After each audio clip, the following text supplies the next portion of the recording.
নমস্কার বন্ধুরা, সময় আসলে আপনাদেরকে স্বাগত। আজকে আমি আপনাদেরকে করে দেখাবো বেলে মাছের ঝালের রেসিপি। এইভাবে বেলে মাছের ঝাল তৈরি করলে গরম ভাতের সাথে খেতে কিন্তু দারুণ লাগে, আর রেসিপিটা খুব চটজলদি তৈরিও করা যায়। তো চলুন দেখি কিভাবে তৈরি করেছি। তার জন্য প্রথমে বেলে মাছকে খুব ভালো করে ধুয়ে নুন হলুদ মাখিয়ে রেখে দিয়েছি। এখানে একটা গোটা বেলে মাছ আছে, আর একটা বড় সাইজ ছিল, তার মাথা আর লেজ এই দুটুকরো করা হয়েছে। তারপরে গ্যাসে কড়াই বসিয়ে পরিমাণ মতো সর্ষের তেল দিয়েছি। তেল গরম হয়ে যাওয়ার পরে বেলে মাছগুলো দিয়ে লাল করে ভেজে তুলে নিচ্ছি। আর বেলে মাছ কিন্তু খুব নরম মাছ, তাড়াতাড়ি ভাজাও হয়ে যায়। এবার মাছ ভাজার ওই তেলে আমি কালো জিরে ফোড়ন দিয়ে দিলাম। এবার দেবো পেঁয়াজ কুচি আর কাঁচা লঙ্কা চেরা।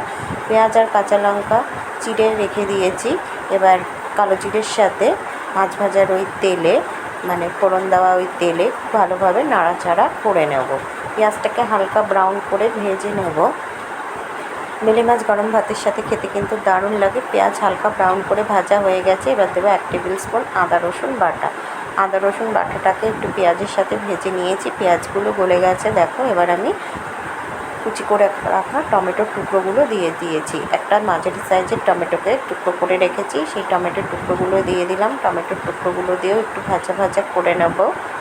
এবার দেখো টমেটোর টুকরো গলে গেছে। এবার দেবো নুন হলুদ আর শুকনো লঙ্কার গুঁড়ো, আর সামান্য একটু জল দিয়ে মশলাটাকে খুব ভালো মতো কষিয়ে নেব।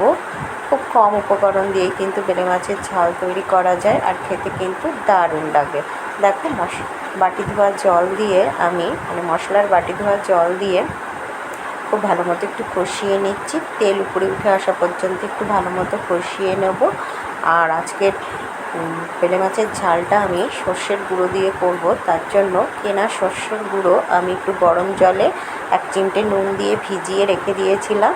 সেটা মশলাটা খুব ভালো মতো কষানো হয়ে যাওয়ার পরে সেই গুলিয়ে রাখা সর্ষের গুঁড়োটা আমি দিয়ে দিলাম। দিয়ে মানে কষিয়ে রাখা মশলার সাথে একটু ভালো মতো কষিয়ে নেবো। আর গ্যাসের আঁচটা একটু লো টু মিডিয়ামে রেখে দিয়েছি, হাই করা যাবে না। সর্ষের গুঁড়ো দিয়ে ভালো মতো কষিয়ে নিয়েছি। তেল উপরে উঠে এসেছে। আর এবার আমি ভেজে রাখা বেলে মাছগুলো দিয়ে দিলাম। খুব নরম, তাই ভাজতে গিয়ে একটু মানে বেলে মাছটা ভেঙে গেছে।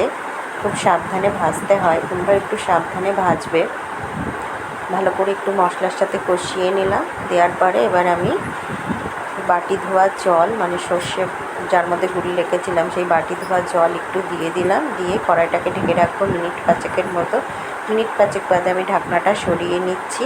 দেখো আমার বেলে মাছের ঝাল তৈরি হয়ে গেছে। এবার একটু কাঁচা সর্ষের তেল উপর দিয়ে ছড়িয়ে দেবো। সর্ষে বাটা এইভাবে কাঁচা সর্ষের তেল দিলে একটা ঝাঁঝ লাগে, সুন্দর খেতে লাগে। আর কয়েকটা কাঁচা লঙ্কা চেরা আমি উপর দিয়ে দিয়ে দেবো। দিয়ে কড়াইটা ঢেকে গ্যাসটা বন্ধ করে দেবো। তারপর কিছুক্ষণ স্ট্যান্ডিং টাইমে রাখার পরেই গরম গরম বেলে মাছের ঝাল সার্ভ করে দেবো। দেখো আমি বেলে মাছের ঝাল সার্ভ করে দিয়েছি। আশা করি রেসিপিটা ভালো লেগেছে। ভালো লেগে থাকলে প্রচুর শেয়ার